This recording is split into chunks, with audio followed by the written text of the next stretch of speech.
Hemos estado exponiendo durante todo este tiempo la primera carta a los Corintios y ya seguimos en el capítulo 12. Toda la sección empieza en el capítulo 11, es una sección relacionada con el culto cristiano y el apóstol Pablo trata de corregir una serie de situaciones que se están presentando en Corintio, la cantidad de desórdenes, pero ya en el capítulo 12 apunta a corregir el mal uso de los dones espirituales, de lo cual hemos estado hablando. Ya hablando sobre los dones espirituales, vemos que hay un propósito glorioso en ellos, que es el de mantener la unidad de la iglesia.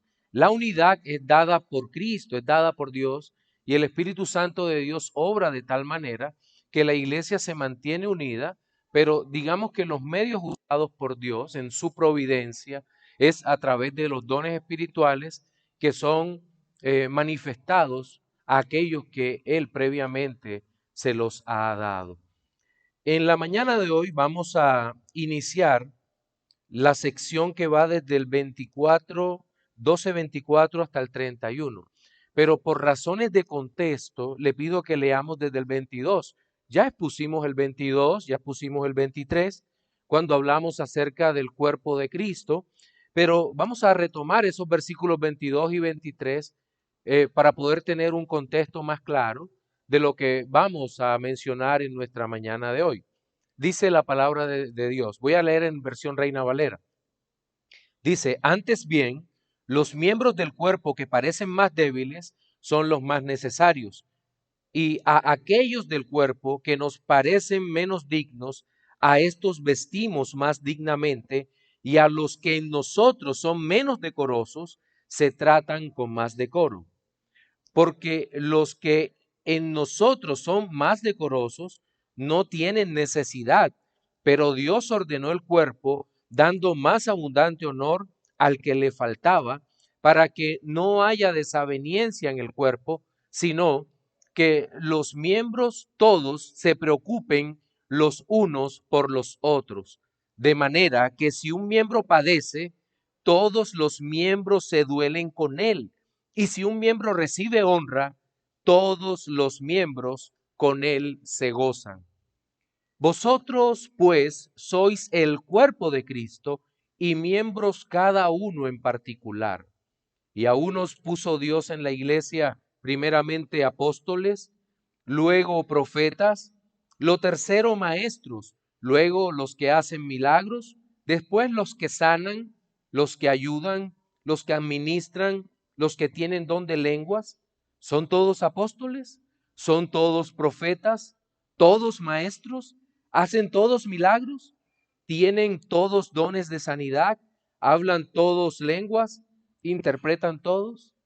Procurad, pues, los dones mejores, mas yo os muestro un camino aún más excelente. Este texto que acabamos de leer, que nos habla nuevamente sobre el propósito de los dones espirituales, encontramos en un primer aspecto que los dones son dados para mantener la unidad de la membresía de la iglesia. Eso va desde el versículo 24 hasta el 26. Pero en el 27 hasta el 29 vamos a entender que hay una diversidad de estos dones espirituales y digamos que el apóstol, aunque no da una lista exhaustiva de los dones espirituales, sí nos da una lista suficientemente clara para que podamos entender que hay unos principios que rigen esa diversidad de los dones espirituales. En la parte final vamos a encontrar una limitación para estos dones espirituales. La limitación no por Dios que los da, sino debido a los hombres. Entonces, cada uno de esos tres aspectos los vamos a mirar en nuestro sermón dominical de hoy, que es la tercera parte del propósito de los dones espirituales. Entonces, vamos a hablar, en primer lugar, sobre la unidad, el uso de los dones espirituales en la unidad de la membresía. Ya habíamos hablado un poco sobre los miembros del cuerpo que son dignos, los menos dignos, los decorosos y los indecorosos, y cómo cubrimos a aquellos miembros que son más indecorosos del cuerpo, cómo están cubiertos. Y luego ya en el versículo 24, que es el complemento de esta parte, dice, porque los que en nosotros son menos decorosos, son más decorosos, no tienen necesidad de, de ser cubiertos. Porque lo decíamos en el sermón anterior, que nosotros no cubrimos el rostro, tratamos de que el rostro sobresalga. Decíamos que las damas usan un poco de maquillaje, se arreglan su pelo para verse más bonita. Nosotros nos afeitamos o nos delineamos la barba, los que osamos tener barba. Y en fin, tratamos de cuidar esa parte de nosotros que es muy visible, que se muestra ante todos los demás, pero cubrimos aquellas cosas que no pueden estar descubiertos. Pero Dios ordenó todo, dice, ordenó el cuerpo, dando más abundante honor al que le faltaba, para que no haya desaveniencia. Quiero leer eso en la versión de las Américas, porque me parece que este versículo 25 es un poco más claro en la Biblia de las Américas. Dice, a fin de que que en el cuerpo no haya división, sino que los miembros tengan el mismo cuidado unos por los otros. Es decir, que el propósito por el cual Dios ha dado estos dones espirituales dentro del cuerpo es para mantener la unidad de la iglesia. En este caso es una iglesia local. Entendemos el alcance universal de este principio. Los dones espirituales han sido dados por Dios para mantener la cohesión en la iglesia local, no para fomentar la división, para fomentar la guerra entre unos y otros, entre yo tengo más capacidad que tú, por lo tanto, yo lo que hago es que me alejo de ti. No, es todo lo contrario. Pero me preocupa más la parte, me es más clara, perdón, la parte B del versículo 25 que dice, sino que los miembros todos se preocupen los unos por los otros. Es decir, si yo tengo una capacidad eh, que Dios me ha dado, es para preocuparme por los hermanos, sea cual sea el don que Dios me ha concedido. ¿Por qué? Porque la iglesia, lastimosamente, en este tiempo hemos tenido una visión reducida o reduccionista de lo que es la iglesia del Señor. Algunos dicen o algunos ven la iglesia como un club social. Voy el domingo, me divierto un poco porque hay buena música, hay una buena banda al frente, hay buenas luces, un poco de humo y hay un tipo que habla chéverísimo. Un tipo que nos motiva, que nos alegra, sí, pero te está hablando de Cristo. Está hablando de quién es Cristo y de la necesidad que tenemos del arrepentimiento, de la fe, de buscar a Cristo. Hay un verdadero pastoreo por ti, por la familia en que estás. Se preocupan, te conocen, sabe tu nombre. Los hermanos que están alrededor tuyo saben tu nombre, saben cómo te llamas. O solamente de manera formal te dicen, hola hermano. No, los dones espirituales es para que nos ocupemos unos por los otros. Dice el 26, de manera que si un miembro padece, es decir, sufre, es golpeado, está en dificultades, tiene problemas, si un miembro padece, algunos miembros, todos los miembros se duelen con él. Me encanta lo que dice Trenchar en su comentario. Dice, imagínese que usted va caminando y se golpea el dedo más pequeño de su pie. Sí, porque de pronto el papá le dijo, por favor, ponte los zapatos, pero no, yo voy a usar chanclas, pantuflas, papi, así que a mí no me pasa nada. Y resulta que se da un golpe, pero un golpe terrible en el dedo pequeño y dice, ay Dios santo bendito, así dicen todos los creyentes. Se golpea durísimo y de inmediato todo el cuerpo se mueve, ¿verdad? Para tratar de encontrar alivio a la situación, busca hielo, busca algo para tratar de solucionar el problema. Igual cuando no sé si le ha pasado que se inserte una espina es algo terrible y entonces se detiene uno o tal vez un pedazo de vidrio roto. Es algo terrible y tiene uno que inmediatamente todo el cuerpo frena, no puede seguir corriendo. ese pequeño pedazo de vidrio está deteniendo el avance de todo el cuerpo, de toda la estructura.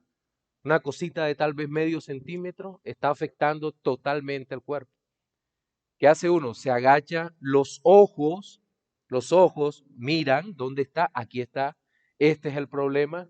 Las manos se dirigen a sacar la espina o el pedazo de vidrio, termina sacándolo y luego desinfecta y hace una serie de cosas para buscar alivio, para encontrar alivio. Yo creo que la imagen no puede ser más gráfica de lo que deberíamos ser como iglesia cuando hay un miembro, el más pequeño de los miembros, que haya sido afectado por algo. ¿Cómo deberíamos movernos? Porque está padeciendo.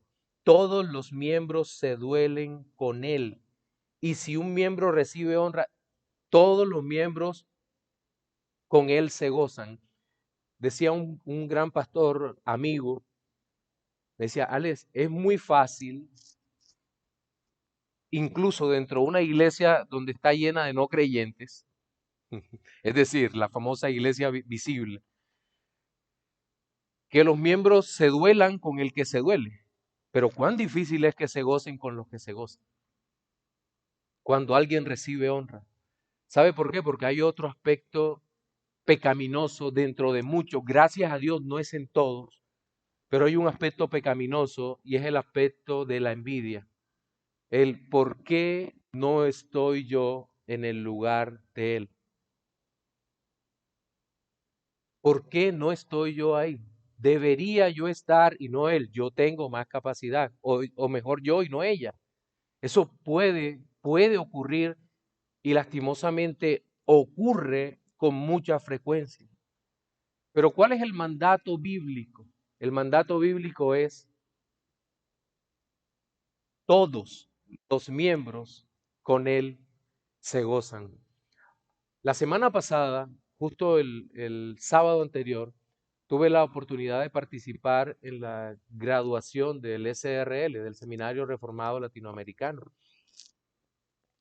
Y para nosotros fue motivo de mucho gozo de que de muchas iglesias locales y de toda América Latina estén saliendo jóvenes preparados como teólogos. Algunos tienen un llamado al ministerio, a otros no, otros son escritores. Y había varias clases de títulos que se estaban entregando en ese momento. Certificados en teología, licenciatura, maestría y un varón que se doctoró en nuestro seminario. Nos alegramos, obviamente, todo grado, no es pecado sacarse fotos. Y sacamos muchas fotos y algunas las publicamos. Creo que habían pasado apenas 24 horas cuando alguien sacó de inmediato un artículo diciendo que los estudiantes de seminario eran una cantidad de hombres orgullosos que iban era a causar problemas en las iglesias. Lo sacó un pastor y yo vi la publicación, obviamente no respondí, y me quedo mirando y dije, no, aquí lo que está brotando es la manifestación de la envidia, de la rabia por no poder ser lo que los demás hacen, tal vez por no tener la disciplina de estos chicos de meterse 2 años, 3 años, de hacer ensayos, de trabajar, de aguantar el ritmo despiadado de las tareas en el seminario. Entonces, lo que uno observa es eso y lastimosamente es así.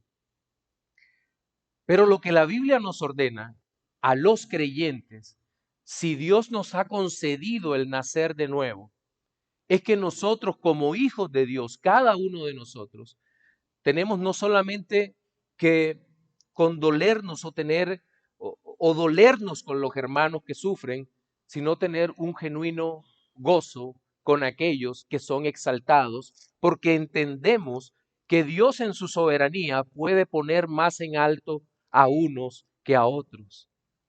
Ahora, en la iglesia hay puesto para todos los creyentes. Hay puesto para todos los creyentes porque Dios ha dado dones a todos los creyentes, pero no a todos les ha dado el mismo don. Entonces, El asunto es que Dios ha dado dones a toda la iglesia, pero no el mismo don a toda la iglesia.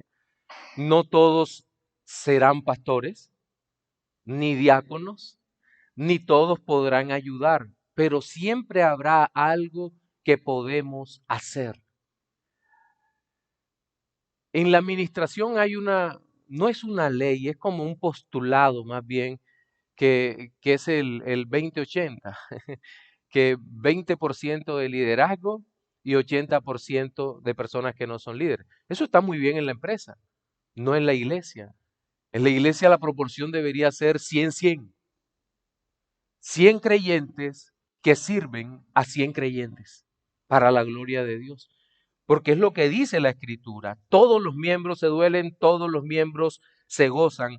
Y me llama la atención en este pedacito que aparece la palabra miembros en 3 ocasiones. Miembros, miembros, miembros, 4 ocasiones. Miembro, miembro, miembro. Para los que tal vez no han considerado el asunto de la membresía y de la importancia. Los dones espirituales son dados por Dios para mantener la cohesión de membresía. No estoy hablando de toda la iglesia, porque en la iglesia entiendo que hay personas que llegan y tardan en hacerse miembros, otros ni siquiera se quieren hacer miembros por razones que no lo sabemos. Pero tampoco podemos obligar a las personas a que se hagan miembros de la iglesia. Lo que sí les podemos decir es que la membresía de la iglesia es una realidad registrada en la Escritura. Y lo que alcanzamos a ver acá es que cuando habla de miembros, son miembros de una congregación que hacen un compromiso delante del Señor para servir en esa congregación. ¿Servir de qué manera? Pues de muchas maneras. Ahora, muchas veces el servicio dentro de una congregación no es algo constante. Es decir, nosotros no estamos de domingo a domingo en la iglesia, en la congregación. Sí, pero le aseguro que hay muchas cosas que hacer cuando la iglesia se congrega, pero hay otras muchas cosas que hacer cuando la iglesia no está congregada. Porque nosotros no somos iglesia únicamente cuando venimos al culto público de adoración los días domingos, sino que somos iglesia todos y cada uno de los días de nuestra vida. Somos verdaderas piedras vivas que vivimos para la gloria de Dios, para el testimonio de la gloria de Dios en donde quiera que estamos.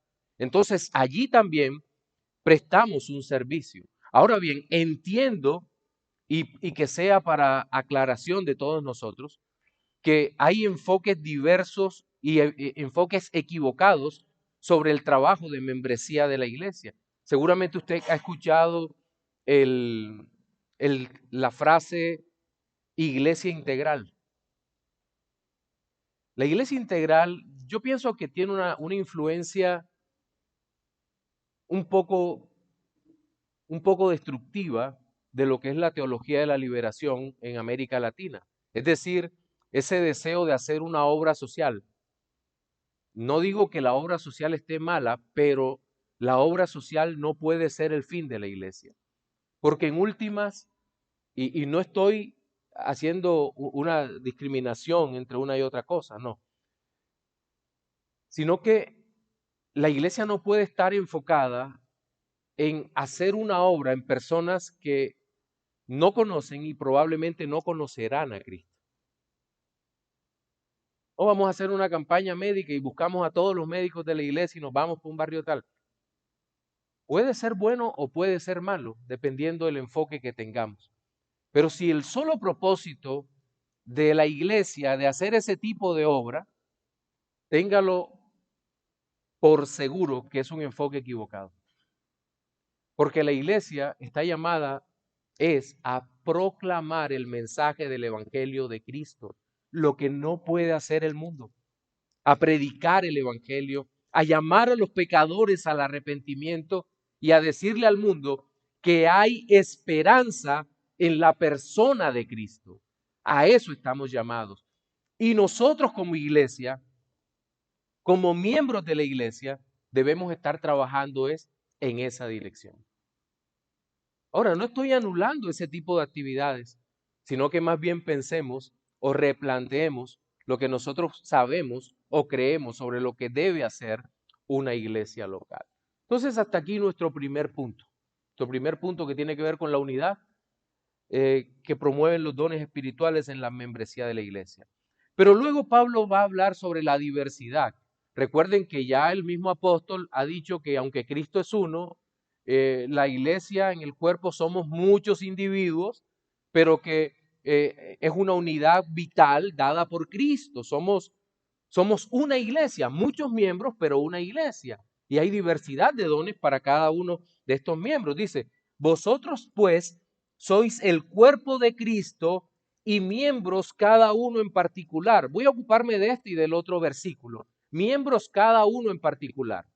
La iglesia no es una colectividad. ¿En qué sentido no es una colectividad?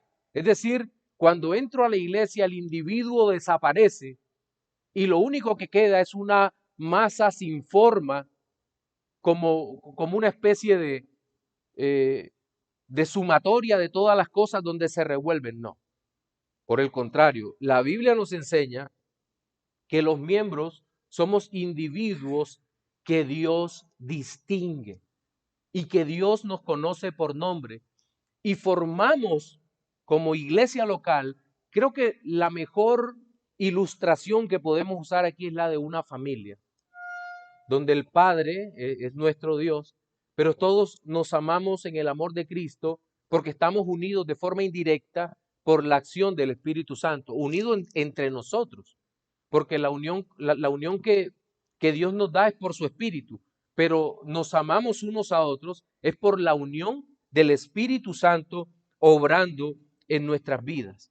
No desaparece el individuo sigue siendo una persona real, una persona verdadera, con necesidades reales, con una manera de pensar, con preguntas verdaderas.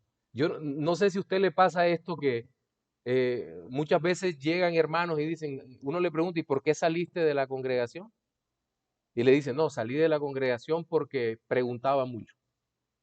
Y el pastor consideró que eso era rebeldía.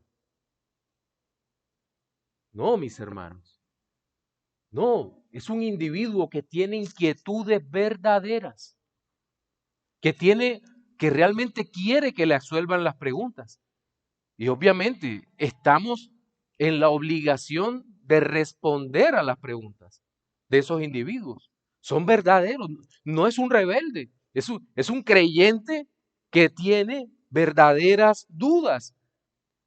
Es un miembro de la iglesia, miembros cada uno en particular, un cuerpo con muchos miembros, pero cada miembro va a tener algunos dones que Dios ha dado. Y en el versículo 28 dice, y aún nos puso Dios en la iglesia, y esa frase va a ser importante porque le va a dar el contexto a todos los dones que vienen aquí. Aún nos puso Dios en la iglesia primeramente apóstoles, luego profetas, lo tercero maestros, luego los que hacen milagros, después los que sanan, los que ayudan, los que administran, los que tienen don de lenguas en la iglesia. El mismo texto casi paralelo va a aparecer en el Efesios 4:11, es decir, es parte de toda la literatura paulina. Efesios 4:11 dice, voy a leer, a tomarme la libertad de leer hasta el 16, porque creo que se alcanza a mirar acá esa diversidad y ese propósito de los dones espirituales. Dice, y él mismo, hablando de Dios, constituyó a unos apóstoles, a otros profetas, a otros evangelistas, a otros pastores y maestros, a fin de perfeccionar a los santos para la obra del ministerio, para la edificación del cuerpo de Cristo, hasta que todos lleguemos a la unidad de la fe y al conocimiento del Hijo de Dios, a un varón perfecto, a la medida de la estatura de la plenitud de Cristo, para que ya no seamos niños fluctuantes, llevados por doquiera de todo viento de doctrina, por estratagema de hombres que para engañar emplean con astucia las artimañas del error, sino que siguiendo la verdad en amor, crezcamos en todo en aquel que es la cabeza, esto es Cristo, de quien todo el cuerpo bien concertado y unido entre sí por todas las coyunturas que se ayudan mutuamente según la actividad propia de cada miembro, reciben su crecimiento para ir edificándose en amor. Los dones espirituales que son mostrados acá tienen como propósito la unidad del cuerpo, pero son diversos. No es un solo don. Nótese en esta lista que, como ya hemos dicho, no es exhaustiva. El apóstol dice primeramente, la iglesia primeramente apóstoles. Primeramente, ¿quiénes fueron los apóstoles? Y sí, estoy usando el pasado, porque ya los apóstoles en este tiempo no están vigentes. ¿Por qué? Porque en Hechos capítulo 1, el apóstol Pedro claramente dice que los requisitos para ser apóstol es uno que haya visto a Cristo, que haya estado con nosotros desde el principio, que haya sido testigo de todas estas cosas, es decir, la muerte, la resurrección, y también una persona que comparta con ellos toda la doctrina, llamémosle así. Eso lo podemos leer entre líneas. Entonces, estos eran los apóstoles. Otra cosa, por eso fue tan difícil en un momento de la historia reconocer a Pablo como apóstol. Porque el mismo Pablo, aquí en 1 Corintios capítulo 15, va a decir, al último que se le apareció, como si fuera un abortivo, un nacido fuera de tiempo, fue a mí. Por lo tanto, yo soy el más pequeño de todos los apóstoles. Entonces, Pablo tiene los requisitos porque vio al Señor Jesucristo resucitado y recibió una comisión de parte del Señor Jesucristo. Ahora, es decir, que para ser apóstol, como ya lo he dicho múltiples veces, tendría que ser una persona de más de 2000 años o de 2000 años. Y eso es físicamente imposible. Los apóstoles, si hablamos de las funciones apostólicas, los apóstoles fueron hombres que recibieron de primera mano la revelación de Cristo. Es decir, todo lo que ellos recibieron y todo lo que ellos hablaron era palabra de Dios. Y por eso nosotros vamos a encontrar que todo el Nuevo Testamento fueron escritos por apóstoles o por personas que estaban cercanas a los apóstoles, como el caso de Marcos, que fue supervisado por Pedro, o el caso de Lucas, que escribió tanto el Evangelio como el libro de los Hechos, quien fuera supervisado por el apóstol Pablo. Otros casos, como los medio hermanos de Jesús, Santiago y Judas, digamos que ellos vieron al Señor, fueron testigos de la resurrección y estaban dentro de la comunidad apostólica de tal manera que sus escritos fueron de muchas maneras validados por los apóstoles. Todo lo que el apóstol decía era palabra de Dios. Por lo tanto, si una persona afirma hoy en día ser apóstol, lo que está diciendo realmente es que todo lo que él diga es inspirado por Dios. Y eso tendría que entrar a formar parte del canon de las Escrituras. Eso es una herejía. Ahora bien, pero también en la iglesia, nótese que no se está hablando de los profetas del Antiguo Testamento. Por mucho que queramos hacer a Israel tipo de la iglesia, el hecho es que el apóstol Pablo está diciendo que puso Dios en la iglesia primeramente apóstoles, luego profetas. Dentro del contexto donde se estaba plantando la iglesia primitiva, había profetas.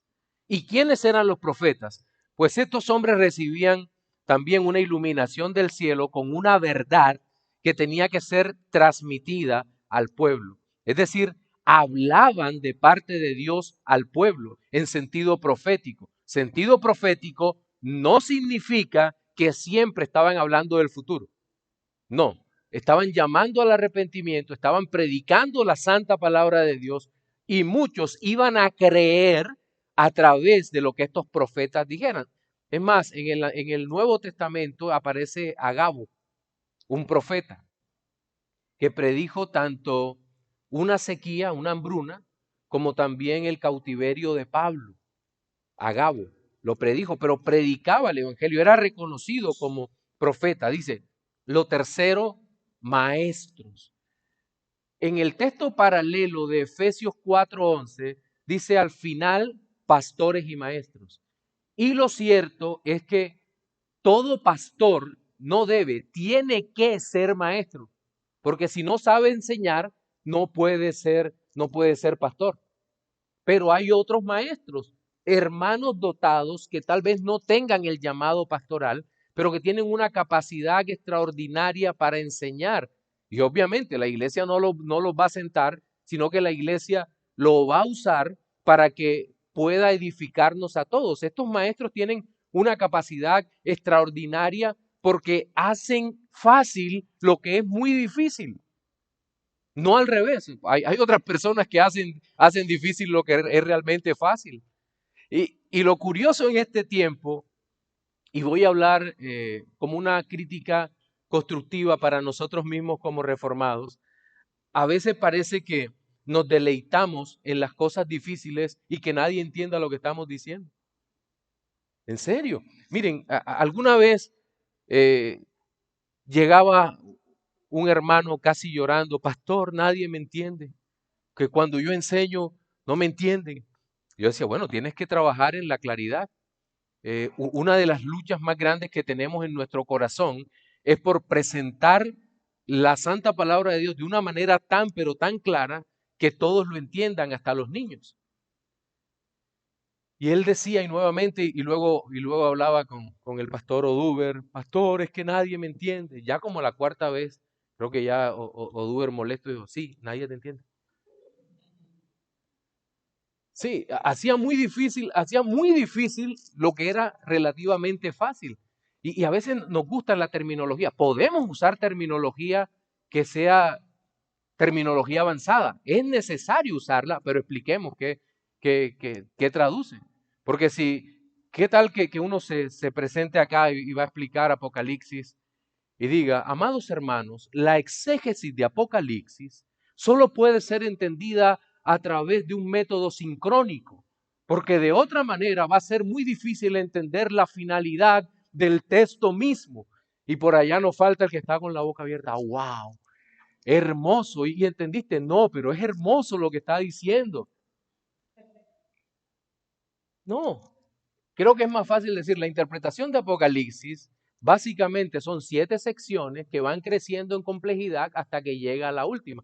Eso se conoce como un método sincrónico y lo podemos entender de manera fácil cuando vemos el final, que todo va progresando, todo va llegando al final hasta que de manera clara desarrolla los eventos del fin. Ah, pero eso es lo mismo que estaba diciendo, sí. Eso es lo mismo. Eso es lo que hace el maestro. Y el pastor debe ser maestro, debe volver las cosas difíciles muy fáciles y atractivas para todos, para que digan, ah, no había entendido eso y ahora sí puedo decir que Dios habló a mi corazón porque la Biblia, que no entendía en esa parte, ahora es muy clara para mí.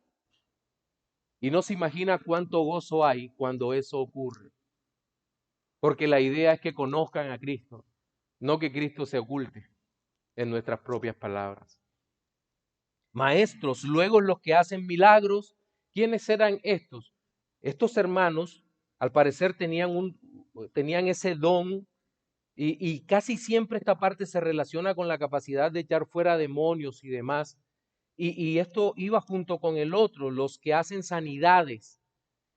Es decir, tenían la capacidad y los apóstoles casi siempre tenían esas capacidades. Hoy en día nosotros decimos esos dones cesaron. No significa que Dios no siga obrando, pero esos dones cesaron en el sentido de que ningún hombre hoy en día los tiene a plena disposición. Llamen al hermano tal, que es el que tiene el don de milagro o de sanidad. No, eso ya cesó. Eso era en una época temprana de la iglesia para que a través de eso se validaran los ministerios de aquellos que estaban sirviéndole a Dios en lugares específicos.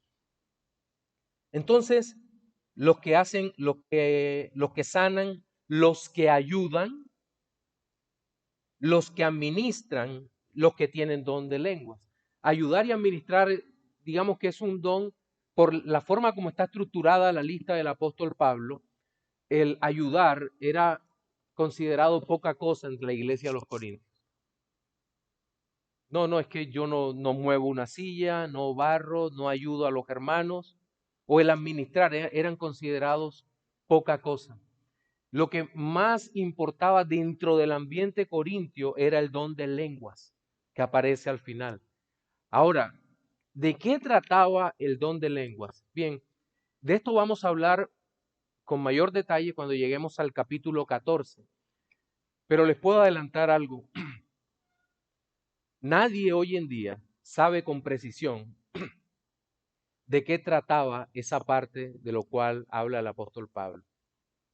Algunos creen que se diferenciaba del que aparece en Hechos de los Apóstoles en el capítulo 2, luego en el 8, en el 10, en el 19. Y básicamente se creía que era una forma de glosolalia, es decir, de una manera de hablar ciertos misterios a Dios que requerían una interpretación. El hecho es que en la patrística primitiva y posteriormente en autores como Agustín de Hipona y otros, ya se ha hecho el relato de que ese don ha desaparecido totalmente de la iglesia. ¿Por qué? Muy seguramente por la aparición del canon bíblico. Es decir, era un don de comunicación. Y al aparecer la escritura, ya no era necesario manifestar ciertos misterios en unas lenguas extrañas, porque ya la escritura tiene todo lo que necesitamos saber sobre la voluntad de Dios para nuestra vida. Eso, la Biblia es suficiente porque es la palabra inspirada de Dios. Pero a los corintios les fascinaba el don de lenguas y parece que todo su esfuerzo era conseguir el don de lenguas, obtener el don de lenguas. Curiosamente, lo que hoy el pentecostalismo actual llama don de lenguas no tiene ninguna relación con lo que la Biblia enseña sobre el don de lenguas. Ninguna relación. Y si fuera así, las conexiones que encontramos en la historia de este pentecostalismo actual o del carismatismo actual con el don de lenguas, se puede rastrear hasta el montanismo, que era una religión falsa, fundada por Montano, y después los cuáqueros, tal vez dentro de la historia, estoy saltando algunos grupos, pero un detalle me llamó la atención en un libro de Palmer, de Edwin Palmer, que se llama El Espíritu Santo. Y en ese libro, Palmer recuerda a todos que dentro de los movimientos musulmanes hay hablar en lenguas. Dentro de los movimientos mormones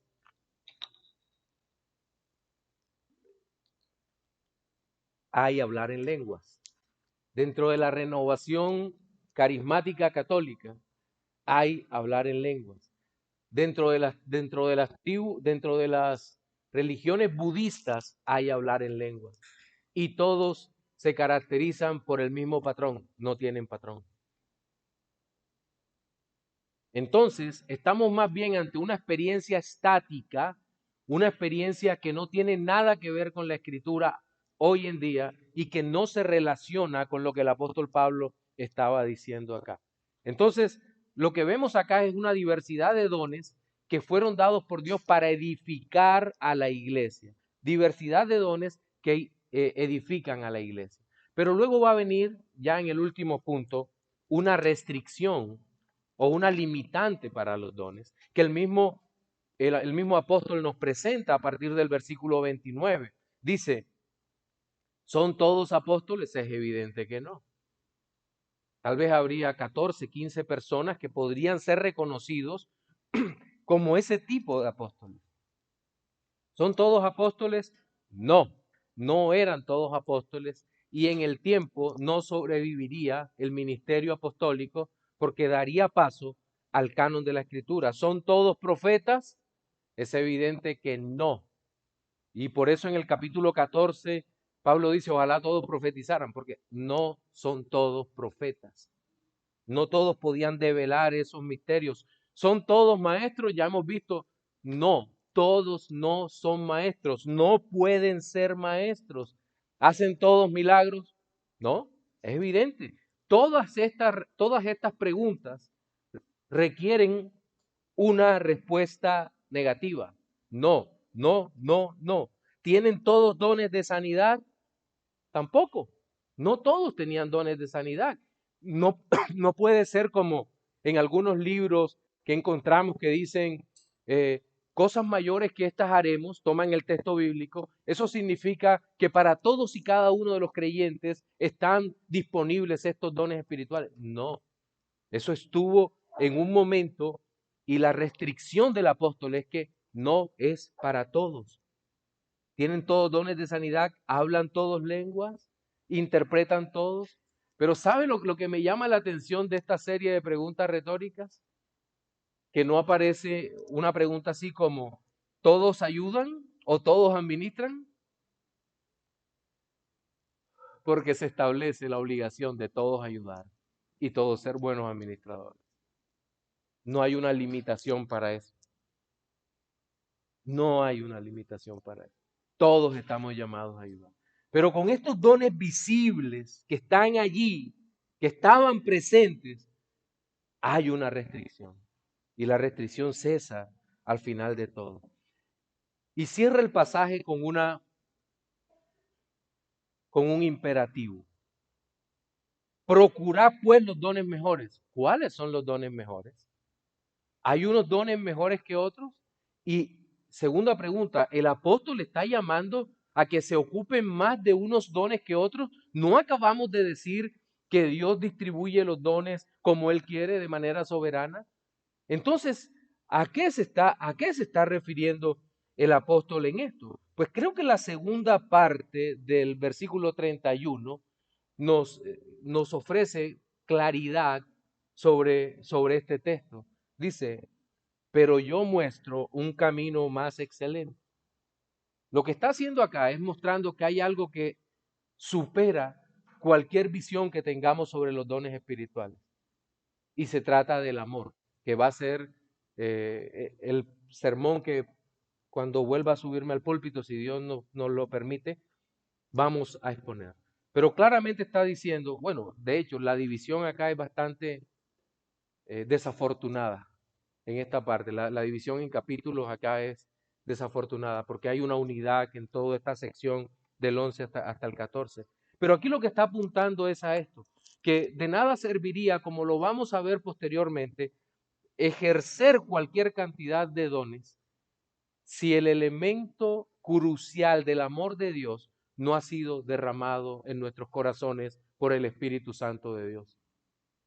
Cuando el Espíritu Santo de Dios llega a la vida de cada uno de nosotros como creyentes, Dios nos regenera, nos hace nacer de nuevo, nos da fe para creer en Cristo, para abrazar, para tomar mediante la fe esa gracia gloriosa de Cristo, pero derrama en nosotros un amor nuevo. Muchos de nosotros llegamos a los pies de Cristo, parecemos a la figura, los mayores de 40, de 40 y tantos, van a recordar en el programa Los Pitufos al Pitufo Gruñón. Llegamos a la iglesia y parecemos el Pitufo Gruñón, odiando todo. Odio la música, odio no sé qué, odio no sé cuándo, todo. Pero Dios obra de una manera tan maravillosa en el corazón de hombres y mujeres que arranca el odio y por su Espíritu Santo derrama verdadero amor, genuino amor por los hermanos. De otra manera no amaríamos, porque el amor humano es desechable, no es eterno, es todo lo que no es el amor de Dios. Entonces, creo que esto es un llamado glorioso para que nosotros, como hijos de Dios, procuremos amar y amar con un amor verdadero a aquellos que el Señor ha redimido también para su gloria. En nuestro sermón dominical de hoy observamos tres aspectos relacionados con el propósito de los dones espirituales. El primero tiene que ver con la unidad de la membresía, el segundo con la diversidad de los dones y también cómo ayuda eso a la unidad de la membresía, pero finalmente vimos una restricción o una limitación al uso de estos dones. Dos reflexiones finales. La primera de ellos es para los no creyentes. Amigo, tal vez te ha podido impresionar algo cuando llegas a una iglesia. Tal vez te ha impresionado la capacidad oratoria de algún ministro. Tal vez la forma como eh, en esa iglesia ministran una u otra cosa o como enseñan. Pero de nada sirve que te impresione si no estás en Cristo.